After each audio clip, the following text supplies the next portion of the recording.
প্রিয় দর্শক, আগামীকাল 26শে অক্টোবর রোজ রবিবার লক্ষ্মীপুর জেলার ৮ নং দত্তপাড়া ইউনিয়নের দত্তপাড়া বাজার সমবায় সমিতির নির্বাচন অনুষ্ঠিত হতে যাচ্ছে।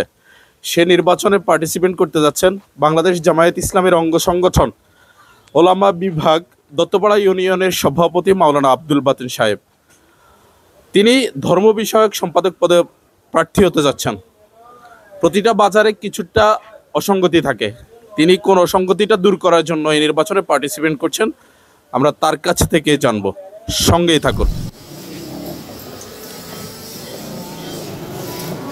আসসালামু আলাইকুম।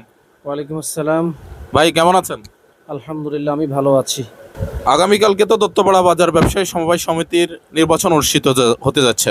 আপনি সেই নির্বাচনের একজন ক্যান্ডিডেট। জি আপনি ধর্ম বিষয়ক সম্পাদক হিসাবে প্রার্থী হয়েছেন। জি আসলে বাজারের কোন অসঙ্গতিটা দূর করার জন্য আপনি এই নির্বাচনে অংশ নিচ্ছেন? আমি যদি বলি, আসন্ন বাজার দত্তপাড়া বাজার ব্যবসায়ী সমিতির লিমিটেড ব্যবসায়ী কমিটির নির্বাচনে ধর্ম বিষয়ক সম্পাদক পদপ্রার্থী হিসাবে আমি একজন প্রার্থী হিসেবে এসেছি। আমার সর্বোপরি প্রথমে যেটা আমার টার্গেট থাকবে সেটা হচ্ছে বাজারের শান্তি শৃঙ্খলা এবং বাজারের অবকাঠামোর উন্নয়নমূলক কাজ করার জন্য আল্লাহ তাআলা যদি আমাকে সুযোগ দেন, তাহলে আমি সর্বপ্রথম সেটাই করার চেষ্টা করব। জি, আপনাকে ধন্যবাদ। জি ধন্যবাদ। আসসালামু আলাইকুম। প্রিয় দর্শক, সকল প্রার্থী যদি এক একটা অসঙ্গতি দূর করার জন্য চেষ্টা করে, আমাদের দেশের বাজারগুলোতে চলমান যে সমস্যাগুলো পরিলক্ষিত হয়, এই সমস্যাগুলো একটাও থাকার কথা না।